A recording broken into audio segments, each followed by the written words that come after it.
بسم اللہ الرحمن الرحیم نحمدہ ونصلی ونسلم علی رسولہ الکریم اما بعد فاعوذ باللہ من الشیطان الرجیم بسم اللہ الرحمن الرحیم وما ارسلناک الا رحمتا للعالمین صدق اللہ العظیم۔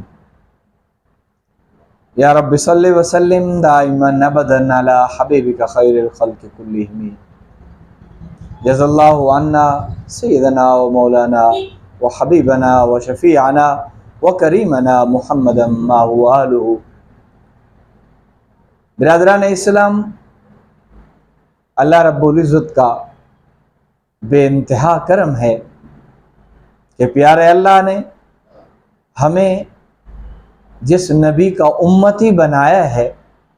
وہ اتنے عظیم ہیں، اتنے اولو المرتبت ہیں، اتنے ذی وقار ہیں، اتنا اللہ رب العزت نے انہیں علم عطا فرمایا کہ ابھی کائنات کی تخلیق نہ ہوئی تھی، اس سے پہلے کی باتیں بھی بیان فرمائی سرکار نے، اور کائنات کا اختتام ہو جائے گا، آسمان اور زمین اپنی کیفیت کو تبدیل کر دیں گے،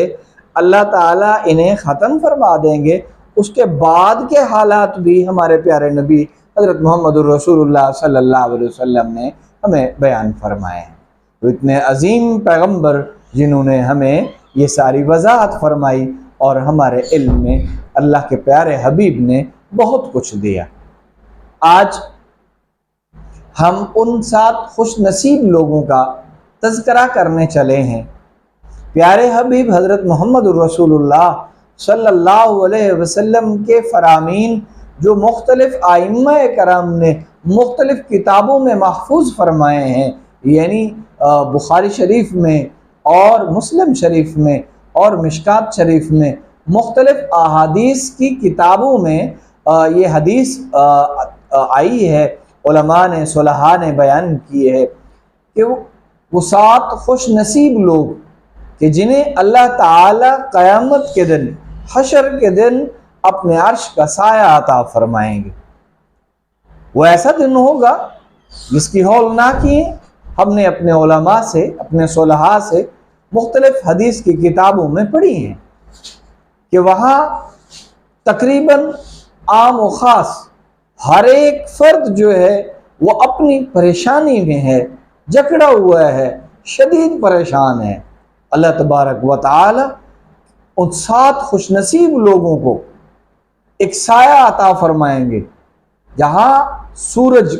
اپنی آب و تاب کے ساتھ بالکل سر کے قریب آ گیا اور انسانیت جو ہے اپنے پسینہ میں ڈوبی ہوئی ہے۔ اللہ تبارک و تعالی جنہیں اپنے عرش کا سایہ نصیب فرمائیں گے، وہ عرش کے سائے میں انبیاء ہیں، صدیقین ہیں، صلحاء ہیں، شہداء ہیں، اور 7 خوش نصیب جو عام افراد ہیں ان کا بھی تذکرہ حدیث میں آتا ہے۔ سنیے گا اور کوشش کیجئے گا کہ ہمارا ان 7 خوش نصیب لوگوں میں ضرور تذکرہ اور ذکر اور آ جائے اور ہم ان خوش نصیب لوگوں میں شامل ہو جائیں۔ نمبر 1، عادل حکمران، جسے اللہ تعالیٰ نے زمین کے اوپر قوت دی ہو، طاقت دی ہو، امانت کے طور پر حکمرانی دی ہو اور اس نے انصاف سے کام لیا ہو، سب سے پہلے عادل حکمران ہے جسے اللہ تعالیٰ قیامت کے دن عرش کا سایہ نصیب فرمائیں گے۔ اور نمبر 2، وہ خوش نصیب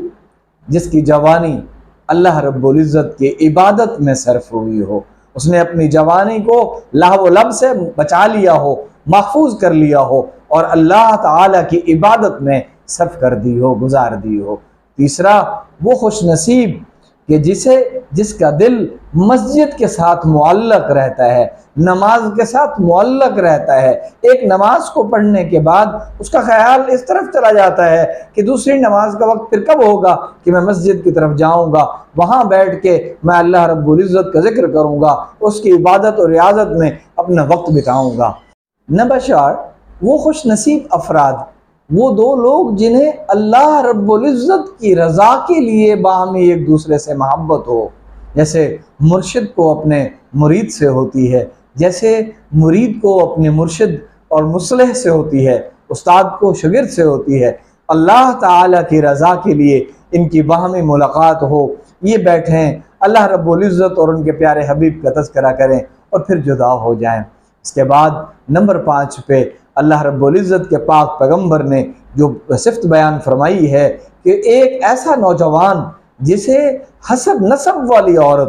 بڑی شان و شوکت والی مالدار خوبرو عورت اسے زنا کی دعوت دے، لیکن وہ جواب میں کہے انی اخاف اللہ، مجھے اللہ سے ڈر لگتا ہے، اور اس کی دعوت کو ٹھکرا دے، تو اللہ تبارک و تعالیٰ اس خوش نصیب کو بھی اپنے عرش کے سائے میں جگہ عطا فرمائیں گے۔ چھٹا وہ خوش نصیب جو اللہ تعالیٰ کی رضا کے لیے اللہ تعالیٰ کی مخلوق پہ اپنا مال خرچ کرے، اور اس کا مزاج خرچ کرنے کا یوں ہو کہ دائیں ہاتھ سے خرچ کرے، بائیں ہاتھ کو اس کی خبر نہ ہو، یعنی چھپ چھپا کے بالکل الگ الگ جگہ پہ وہ خرچ کر رہا ہے، اسے دنیاوی داد کی عشمت کی بالکل ضرورت نہیں ہے کہ میں لوگوں میں سخی گنا جاؤں، مالدار گنا جاؤں۔ یہ بھی ان خوش نصیب لوگوں میں ہے جسے اللہ تعالیٰ اپنے عرش کے سائے میں جگہ عطا فرمائیں گے۔ 7واں وہ خوش نصیب کہ جسے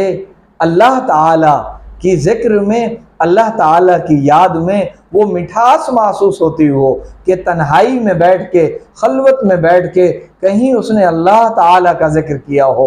اور اللہ تعالیٰ کی مہربانیاں اسے یاد آئی ہوں، اللہ رب العزت کا جلال یاد آیا ہو اور اس کی قدرت یاد آئی ہو، اور وہ اللہ تعالیٰ کا ذکر کر رہا ہو اور اس کی آنکھ سے آنسو ٹپک پڑے، یعنی خشیت غالب آ جائے، تو اللہ تعالیٰ کے پیارے حبیب رحمت للعالمین نے فرمایا کہ یہ بھی ان خوش نصیب لوگوں میں ہے کہ جسے اللہ تعالیٰ قیامت کے دن اپنے عرش کے سائے میں جگہ عطا فرمائیں گے۔ ناظرین کرام، ہمیں ہر حال میں یہ کوشش کرنا چاہیے کہ ان 7 خوش نصیب لوگوں میں ہمارا تذکرہ آ جائے۔ یقین جانیے یہ جو ہم ہولناکیاں